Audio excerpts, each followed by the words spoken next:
ରାଜରାସ୍ତାରେ ବୁଲିଲା ଖଣ୍ଡା। ସଂଘବଦ୍ଧ ଆକ୍ରମଣରେ ଯୁବକଙ୍କ ମୃତ୍ୟୁ। ଖୋର୍ଦ୍ଧା ମୁକୁନ୍ଦ ପ୍ରସାଦରେ ଯୁବକଙ୍କୁ ସଂଘବଦ୍ଧ ଆକ୍ରମଣ।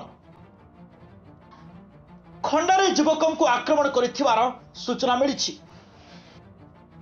ଏହାପରେ ରକ୍ତ ଜୁଡୁବୁଡୁ ଅବସ୍ଥାରେ ତାଙ୍କୁ ଖୋର୍ଦ୍ଧା ମେଡିକାଲରେ ଭର୍ତ୍ତି କରାଯାଇଛି।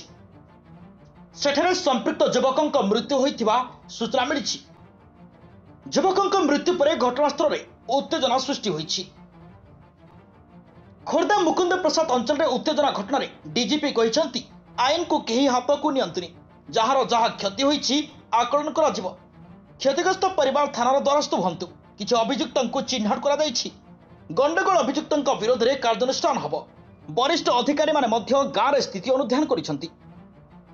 ସୂଚନା ମୁତାବକ ମୃତକ ଜଣକ ପରିଚୟ ଶେଖ୍ ସାଜିଦ୍।